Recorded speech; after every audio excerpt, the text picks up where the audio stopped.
ಏಯ್ ಪ್ರದೀಪ್ ಈಶ್ವರ್, ನಿನ್ನ ನಾಲ್ಗೆನಾ ಏನಂತಾರ ಅದಕ್ಕೆ? ನಮ್ಮ ಹಳ್ಳಿ ಭಾಷೆನಲ್ಲಿ ಹೇಳ್ತಾರೆ ನಾಲ್ಗೆನ ಏನಂತೇಳಿ.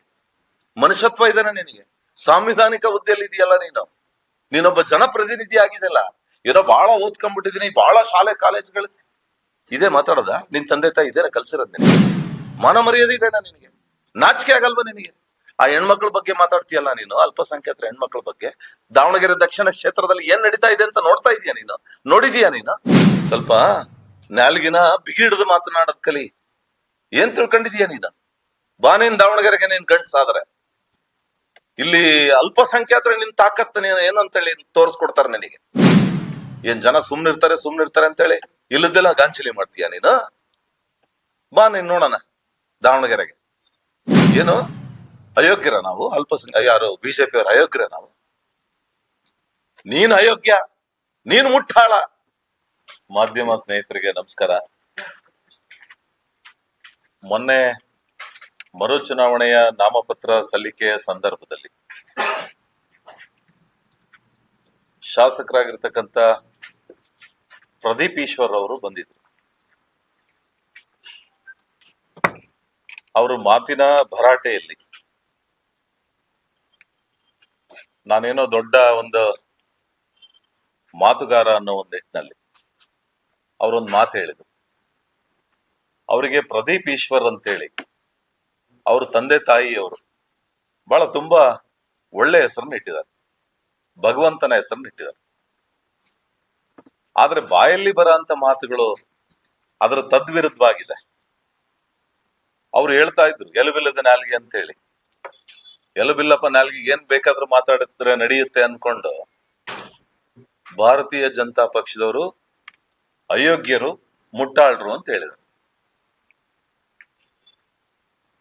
ಕಾಂಗ್ರೆಸ್ನವರಿಗೆ ನಿಮಗೆ ಏನ್ ನೈತಿಕತೆ ಇದೆ? ನಮ್ಮ ಪಕ್ಷದವ್ರ ಬಗ್ಗೆ, ನಮ್ಮ ಕಾರ್ಯಕರ್ತರ ಬಗ್ಗೆ ಈ ಮಾತನ್ನ ಹೇಳಲಿಕ್ಕೆ ನಿಮಗೇನ್ ನೈತಿಕತೆ ಇದೆ?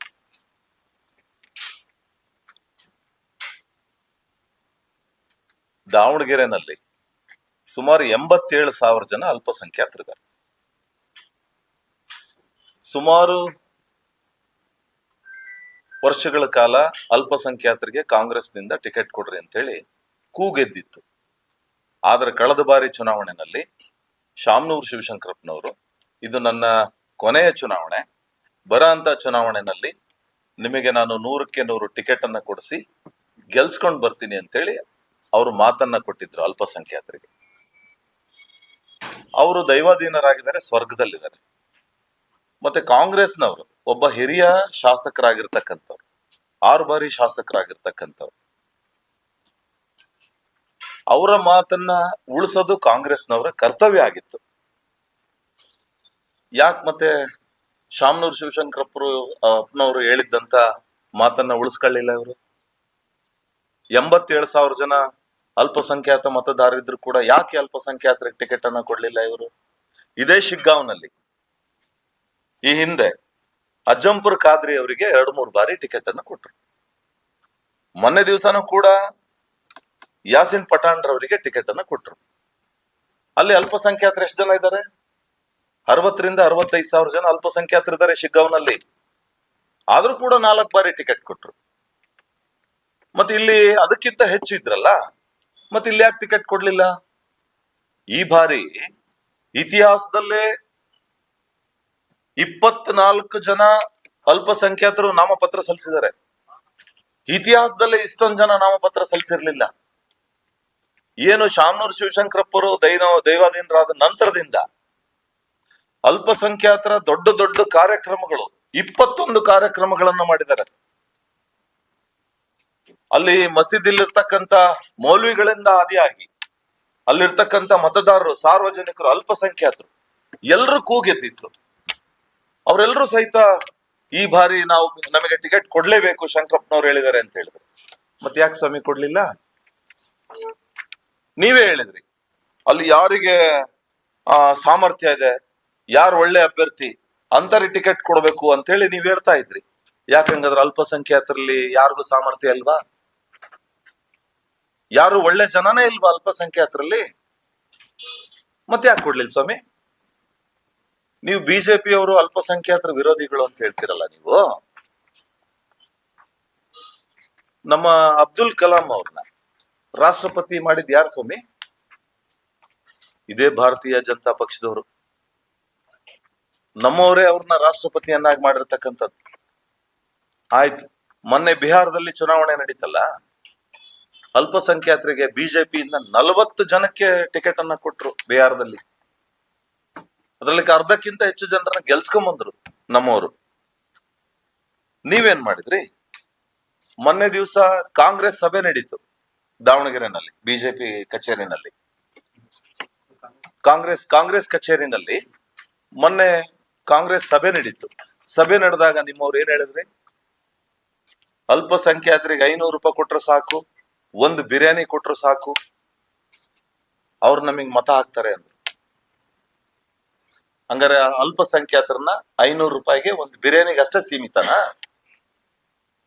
ಮತ್ತ ಅವ್ರಿಗೂ ನಮ್ ಸಮಾಜದವ್ರು ಇಷ್ಟೊಂದ್ ಜನ ಇದೀವಿ, ನಮ್ಗೊಂದು ಅವಕಾಶ ಕೊಡ್ರಿ ಅಂತ ಕೇಳಿದ್ ತಪ್ಪ? ಯಾವ್ದೋ ಹಿಂದಿನ ದಾರಿಯಲ್ಲಿ ಬಂದು ಅಲ್ಪಸಂಖ್ಯಾತರಿಗೆ ವಂಚನೆ ಮಾಡಿದ್ರಿ ನೀವು ಟಿಕೆಟ್ನ. ಮಹಿಳೆಯರಿಗೆ ಯಾವಾಗ್ಲೂ ವಿರೋಧ ಮಾಡ್ತಾರೆ, ಮಹಿಳೆಯರಿಗೆ ವಿರೋಧ ಮಾಡ್ತಾರೆ ಅಂತಂದ್ರಲ್ಲ ನೀವು. ಮಹಿಳೆಯರಿಗೆ ವಿರೋಧ ಮಾಡ್ತಾ ಇರೋದು ಯಾರು? ಇವತ್ತು ವಂಚನೆ ಮಾಡ್ತಾ ಇರೋದು ಯಾರು? ನೀವು. ಜಮೀರ್ ಅಹಮದ್ ರವ್ರಿಗೆ ಏನಂತ ಹೇಳಿದ್ರು ನೀವು ಮೊನ್ನೆ? ಅವನ್ ಯಾವನ್ ಇಲ್ಲಿ ಬಂದ್ ಹೇಳಕ್ಕೆ ಅಂತಂದ್ರು. ಈಗ ಅವ್ರನ್ನೇ ಕರಿತಾ ಇದ್ರು ನೀವು. ಇವ್ರು 24 ಜನ ನಾಮಪತ್ರ ಸಲ್ಲಿಕೆ ಮಾಡಿದ್ರು ವಾಪಸ್ ತಗೊಳ್ರಂತ ನೀವೇ ಕರಿತಾ ಇದ್ದೀರಿ. ಮೊನ್ನೆ ದಿವಸ ಕಾಂಗ್ರೆಸ್ಸಿನ ಒಂದು ಲೀಸ್ಟ್ ಅನ್ನ ತಾವು ಕೂಡ ನೋಡಿದಿರಿ. 14 ಜನ ಲೀಸ್ಟ್ ಅನ್ನು ಮಾಡಿದ್ದಾರೆ. ಅದರಲ್ಲಿ ಮೊದಲನೇ ಹೆಸರು ಅವರೇ ಇದೆ. ಜಮೀರ್ ಅಹಮದ್ ಅವರು ಉಸ್ತುವಾರಿನಲ್ಲೇ ನಾವು ದಾವಣಗೆರೆ ದಕ್ಷಿಣ ಕ್ಷೇತ್ರವನ್ನ ಚುನಾವಣೆ ಮಾಡ್ತೀವಿ ಅಂತ ಹೇಳಿ. ಈ ಅಲ್ಪಸಂಖ್ಯಾತರ 500 ರೂಪಾಯಿ ಬಿರಿಯಾನಿಗೆ ಅಷ್ಟೇ ಸೀಮಿತನ? ನಾವು ಅಲ್ಪಸಂಖ್ಯಾತರು ಬಹಳ ಜನ ಮಾತಾಡ್ಸಿದೀವಿ. ಅವ್ರು ಹೇಳೋದು ಒಂದೇ ಮಾತು, ಯಾರೇ ಬರ್ಲಿ ನಮ್ಮ ಸಮಾಜದವ್ರು, ಯಾರೇ ಏನೇ ಬರ್ಲಿ, ಪ್ರದೀಪ್ ಈಶ್ವರ್ ಏನಾದ್ರೂ ಈ ಚುನಾವಣೆ ಸಂಬಂಧ ಪ್ರಚಾರಕ್ಕೆ ಬಂದ್ರೆ ಅವನನ್ನ ನಾವು ಒದ್ದು ಹೊರಗಾಗ್ತೀವಿ ದಾವಣಗೆರೆ ದಕ್ಷಿಣ ಕ್ಷೇತ್ರದಿಂದ ಅಂತ ಹೇಳ್ತಿದ್ದಾರೆ. ನಿನಗೆ ತಾಕತ್ತಿದ್ರು ಬಾ. ಏಯ್ ಪ್ರದೀಪ್ ಈಶ್ವರ್, ನಿನ್ನ ನಾಲ್ಗೆನ ಏನಂತಾರ ಅದಕ್ಕೆ? ನಮ್ಮ ಹಳ್ಳಿ ಭಾಷೆನಲ್ಲಿ ಹೇಳ್ತಾರೆ ನಾಲ್ಗೆನ ಏನಂತೇಳಿ. ಮನುಷ್ಯತ್ವ ಇದಾನೆ ನಿನಗೆ? ಸಾಂವಿಧಾನಿಕ ಹುದ್ದೆಯಲ್ಲಿ ಇದೆಯಲ್ಲ ನೀನು. ನೀನೊಬ್ಬ ಜನಪ್ರತಿನಿಧಿ ಆಗಿದೆಲ್ಲ. ಏನೋ ಬಹಳ ಓದ್ಕೊಂಡ್ಬಿಟ್ಟಿದೀನಿ, ಬಹಳ ಶಾಲೆ ಕಾಲೇಜುಗಳು ಇದೇ ಮಾತಾಡೋದ? ನಿನ್ ತಂದೆ ತಾಯಿ ಇದೇನ ಕಲ್ಸಿರೋದ್ ನಿನಗೆ? ಮಾನ ಮರ್ಯಾದೆ ಇದೆನಾ ನಿನಗೆ? ನಾಚಿಕೆ ಆಗಲ್ವಾ ನಿನಗೆ? ಆ ಹೆಣ್ಮಕ್ಳ ಬಗ್ಗೆ ಮಾತಾಡ್ತೀಯಲ್ಲ ನೀನು, ಅಲ್ಪಸಂಖ್ಯಾತರ ಹೆಣ್ಮಕ್ಳ ಬಗ್ಗೆ. ದಾವಣಗೆರೆ ದಕ್ಷಿಣ ಕ್ಷೇತ್ರದಲ್ಲಿ ಏನ್ ನಡೀತಾ ಇದೆ ಅಂತ ನೋಡ್ತಾ ಇದೀಯ ನೀನು? ನೋಡಿದೀಯ ನೀನು? ಯಾರ್ದೋ ಒಂದ್ ಮನ ಒಲೈಸಕ್ಕೆ, ಯಾರಿಗೋ ಒಳ್ಳೆನಾಗೋದಿಕ್ಕೆ ನೀನ್ ಇನ್ನೇನೋ ದೊಡ್ಡ ದೊಡ್ಡ ಆಸೆ ಕಂಡಿದ್ಯಾ ನಂಗೆ ಕಾಣುತ್ತೆ. ನಿನ್ ಕ್ಷೇತ್ರದಲ್ಲಿ ಅಲ್ಪಸಂಖ್ಯಾತರು ಇದಾರೆ, ಹಿಂದೂಗಳು ಇದಾರೆ. ಏನೇನು ಹೊಲೈಕೆ ರಾಜಕಾರಣ ಮಾಡ್ತಿದ್ಯಾ ನೀನು? ಹೊಲಸು ನಾಲಿಗೆ ಏನಂತೇಳಿ ಜನರು ನೋಡ್ತಾ ಇದ್ದಾರೆ. ತಕ್ಕ ಪಾಠ ಕಲಿಸ್ತಾರೆ. ಇನ್ನೇನ್ ಬಹಳ ವರ್ಷ ಇಲ್ಲ, ಇನ್ನು 2 ವರ್ಷ ಇದೆ ಚುನಾವಣೆ. ಸ್ವಲ್ಪ ನಾಲ್ಗಿನ ಬಿಗಿಡಿದು ಮಾತನಾಡೋದ್ ಕಲಿ. ಏನ್ ತಿಳ್ಕೊಂಡಿದೀಯ ನೀನು? ಬಾ ನೀನ್ ದಾವಣಗೆರೆಗೆ, ನೀನ್ ಗಂಡ್ಸಾದ್ರೆ ಇಲ್ಲಿ ಅಲ್ಪಸಂಖ್ಯಾತರ ನಿನ್ ತಾಕತ್ ಏನು ಅಂತೇಳಿ ತೋರಿಸ್ಕೊಡ್ತಾರೆ ನನಗೆ. ಏನ್ ಜನ ಸುಮ್ನಿರ್ತಾರೆ ಅಂತೇಳಿ ಇಲ್ಲದೆಲ್ಲ ಗಾಂಚಲಿ ಮಾಡ್ತೀಯ ನೀನು? ಬಾ ನೀನ್ ನೋಡೋಣ ದಾವಣಗೆರೆಗೆ. ಏನು ಅಯೋಗ್ಯರ ನಾವು? ಯಾರು ಬಿಜೆಪಿ ಅವರು ಅಯೋಗ್ಯರ ನಾವು? ನೀನ್ ಅಯೋಗ್ಯ, ನೀನ್ ಮುಟ್ಟಾಳ. ಸಂವಿಧಾನಕ್ಕೆ ಬುದ್ಧಿಯಲ್ಲಿ ಇರ್ತಕ್ಕಂಥವ್ನು ಪ್ರಗತಿಪರ ಚಿಂತನೆಯನ್ನು ಇಟ್ಕೊಂಡಿರ್ಬೇಕು. ನಿನ್ನ ಕ್ಷೇತ್ರ ಅಭಿವೃದ್ಧಿ ಬಗ್ಗೆ ಯೋಚನೆ ಮಾಡ್ಬೇಕು. ಅಲ್ಲಿ ಕ್ಷೇತ್ರದಲ್ಲಿ ಇರ್ತಕ್ಕಂಥ ಜನರನ್ನ ವಿಶ್ವಾಸಕ್ಕೆ ತಗೊಂಡು ಅವ್ರನ್ನ ಹಿಂದೆ ಇರ್ತಕ್ಕಂಥವ್ರು, ಕಷ್ಟದಲ್ಲಿ ಇರ್ತಕ್ಕಂಥವ್ರನ್ನ ಅವ್ರನ್ನ ಮೇಲ್ತರ ಅಂತ ಒಂದು ಕೆಲಸವನ್ನ ಮಾಡ್ಬೇಕು. ಅದು ಬಿಟ್ಟು ಚಿಲ್ಲರ ಮಾತಾಡ್ತೀಯ ನೀನು. ನಿನಗ್ ಗೌರವ ಕೊಡ್ತಾ ಇದ್ದೆ ನಾನು, ಏನೋ ಬಹಳ ಜನಕ್ಕೆ ವಿದ್ಯೆ ಕೊಡಿಸ್ತೀಯ ನೀನು, ಬಹಳ ಬುದ್ಧಿವಂತ ಇದೀಯಾ ಅಂತ. ಏನ್ ಮಾತಾಡ್ತಿದ್ಯಾ ನೀನು?